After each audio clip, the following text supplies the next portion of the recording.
Welcome to వార్త. నేను దేవా. దాదాపు 8 నెలల తర్వాత మాజీ ముఖ్యమంత్రి బీఆర్ఎస్ అధినేత కేసీఆర్ తెలంగాణ భవన్లో మీడియా సమావేశం నిర్వహించే పాలమూరు రంగారెడ్డి ప్రాజెక్టులకు అయితే మాత్రం కాంగ్రెస్ ప్రభుత్వం అధికారంలోకి వచ్చినప్పటి నుంచి కూడా అన్యాయం జరుగుతుందని అయితే చెప్పుకొచ్చారు. కాకపోతే మాత్రం దీనికి బదులుగా మంత్రి ఉత్తమ్ కుమార్ రెడ్డి ఇప్పటికే దాదాపు 7,000 కోట్లు ఖర్చు చేశామని కూడా చెప్పుకొచ్చారు.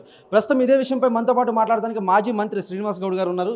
చెప్పండి సార్, ఒకవైపున కేసీఆర్ గారేమో పాలమూరు రంగారెడ్డి ప్రాజెక్టులకు అన్యాయం జరుగుతుందని చెప్తున్నారు. అటువైపు మంత్రి ఉత్తమ్ కుమార్ రెడ్డి ఇప్పటికే 7,000 కోట్లు ఖర్చు చేశామని చెప్తున్నారు. ఎవరిది నమ్మొచ్చు అంటారు, ఎవరిది నిజం?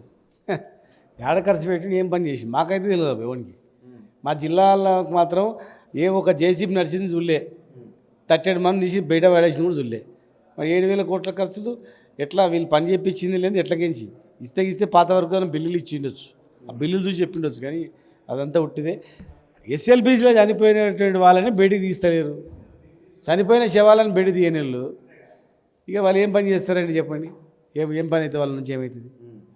ఇంత అన్యాయం. భూస్థాపితమైన వాళ్ళు ఇంకా దీనికి అయితే లేదు. లోపల నీళ్లు ఊరుతున్నాయి, దాన్ని బయట కొట్టిన అవుతుంది. కరెంట్ బిల్ కట్ చేసిన, కరెంట్ కట్ చేసినట, ఇంకా ఏమవుతుందో తెలియదు. అది పక్కన ఒట్టెంలో పంప్ హౌస్ మునిగిపోతే చూడడానికి కూడా పోలేదు. ఎప్పుడో తీసినది. ఇంత 90% కంప్లీట్ అయిన ప్రాజెక్టులను 10% కంప్లీట్ చేస్తే కాలువలు వచ్చేటివి. కాలువలు దోకుండా ఇలా 90% కంప్లీట్ అయిన దాన్ని మూలకు పడేసి మేము చేసినామంటే ఎవరు నమ్ముతారు చెప్పండి? అంటే రెగ్యులర్గా రాజకీయాల్లో లేరు కదా, ఫామ్ హౌస్ నుంచి డైరెక్ట్గా వచ్చి తెలిసి తెలియనట్టు మాట్లాడుతున్నారు. అసలు తెలంగాణకు 10 ఏళ్ల పాటు అన్యాయం చేసిందే కేసీఆర్ అనేది మాత్రం మంత్రులు, అటువైపు కాంగ్రెస్ క్యాబినెట్ మంత్రులందరూ ఆరోపిస్తున్నారు. ఎట్లా చూడొచ్చు? అందుకే కేసీఆర్ గారు అన్యాయం చేయడం కనుకనే దేశంలో తెలంగాణ వరి పంటలో నెంబర్ 1 స్థానం పోయింది. కేసీఆర్ గారు చేయిందే ఇదంతా అయిందా? 24 గంటల రైతులకు కరెంట్ ఇచ్చింది కేసీఆర్ కాదా? మీ ముఖాలకు పైసలు పెడితే పిండి సంచులు దొరుకుతలేదు, యూరియా పిండి దొరుకుతలేదు. మీరు చేసిన ఘనత అది, మీ ఘనకార్యం అది.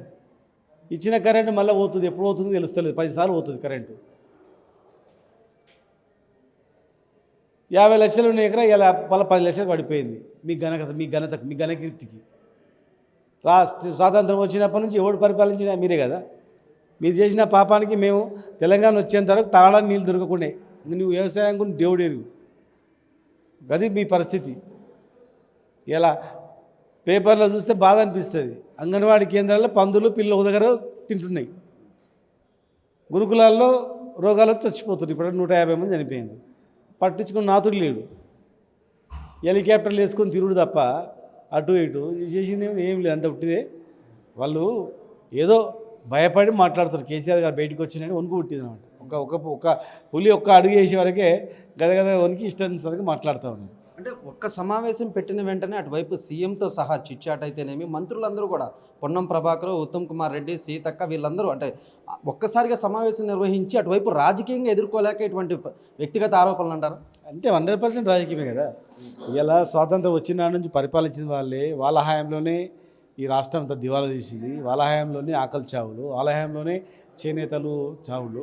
ఇలా ఇచ్చిన హామీ నెరవేర్చకుండా గాలికి వదిలిపెట్టి ఇలా గాలి మాటలు మాట్లాడుతూ ఉంటారు. మహిళలకు తులం బంగారం గురించి అడిగితే విహెచ్ హనుమంతరావు అయితే మాత్రం ఇప్పట్లో ఇచ్చేది లేదు, దాదాపు 1,50,000 దాటిందని చెప్తున్నాడు. ఎలా చూడొచ్చు అంటారు? మరి ఎందుకు చెప్పారంటే ఎలక్షన్ల ముందు తులం బంగారం అసలు పెళ్ళిలే వేసుకోవద్దని చెప్పారు. మరి అది గుర్తు రాలేదు అప్పుడు? మేము తెచ్చిన పెట్టుబడికి అప్పు పెట్టుబడిలాగా పెట్టినా మా కళ్ళ ముందర కనబడతాయి.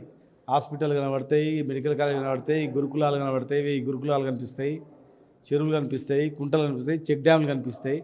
అడుగు తీసి అడిగేస్తే హైదరాబాద్లో రోడ్లు కనిపిస్తాయి, అన్నీ కనిపిస్తాయి. మీరు తెచ్చిన 2.5 లక్షల కోట్లకు ఏం చేసినా? ఎక్కడ పోయినాయి? చూపియండి, ఒకటి చూపియండి. ఆ డబ్బులు ఎక్కడ పోయినాయి?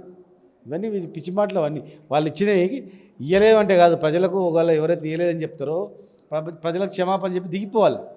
మేము ఇన్ని హామీలు ఇచ్చి ఓట్లు వేసుకున్నాం, మా చేతన అవుతుందని దిగిపోవాలి స్వచ్ఛందంగా. అంతేగాని ఇలా ఎలక్షన్స్ అప్పుడు చెప్పి ఇప్పుడు మా వాళ్ళు అవుతుంది అంటే ఎట్లా? ఫైనల్గా కాంగ్రెస్ మంత్రులకైతేనేమి, సీఎం రేవంత్ రెడ్డికి అయితే కానీ ఏం చెప్తారు? అంటే అటువైపు కేసీఆర్ ఆరోపణలపై స్పష్టత ఇవ్వాలంటారా, లేకపోతే ఇట్లాగే మాటల యుద్ధం జరుగుతుందంటారా? ఒక్కటి నిజంగా చిత్తశుద్ధి ఉంటే మీకు కేసీఆర్ గారు అన్నదాని మీద చీఫ్ సెక్రటరీ మీ ఇరిగేషన్ అధికారులను పిలుచుకొని అసలు ఏందే అడగండి. 7 అనుమతులు తెచ్చినట్ట కేసీఆర్ గారు, నిజమా కాదో అడగండి. 90% పనులు కంప్లీట్ అయినవా అడగండి. పోయిరాండి, హెలికాప్టర్ ఒక్కొక్క రిజర్వాయర్ దిగండి, దిగి రండి. అంతే ఓ ప్రతిపక్ష నాయకుడు మాట్లాడినప్పుడు, అనుభవం ఉన్న వ్యక్తి మాట్లాడినప్పుడు, 10 సంవత్సరాలు పరిపాలించి రాష్ట్రాన్ని ఉన్నత స్థాయికి తీసుకుపోయిన నాయకుడు మాట్లాడినప్పుడు, వరి పంటలో దేశంలో నెంబర్ 1 స్థానం పోయే స్థాయికి తెచ్చిన నాయకుడు, 5 లక్షల ఎకరా 50 లక్షల వరకు పెరిగేటట్లు పెట్టుబడి పెట్టి రాష్ట్రాన్ని డెవలప్ చేసిన నాయకుడు మాట్లాడినప్పుడు సమీక్షించుకోవాలి. కానీ ఏదంటే అది ఎగబడి మాట్లాడితే అరిస్తే కాదు, అది మంచి విజ్ఞత కాదు. చూశారు కదా, మొత్తం మీద కనుక మనం చూసుకున్నట్లయితే పాలన చేతగాకే ఇటువంటి ఆరోపణలు అయితే మాత్రం కాంగ్రెస్ ప్రభుత్వ మంత్రులు అయితే చేస్తున్నారని మాజీ మంత్రి శ్రీనివాస్ గౌడ్ చెప్పుకొచ్చారు. కానీ శ్రీకాంత్ దేవా, వార్త, హైదరాబాద్.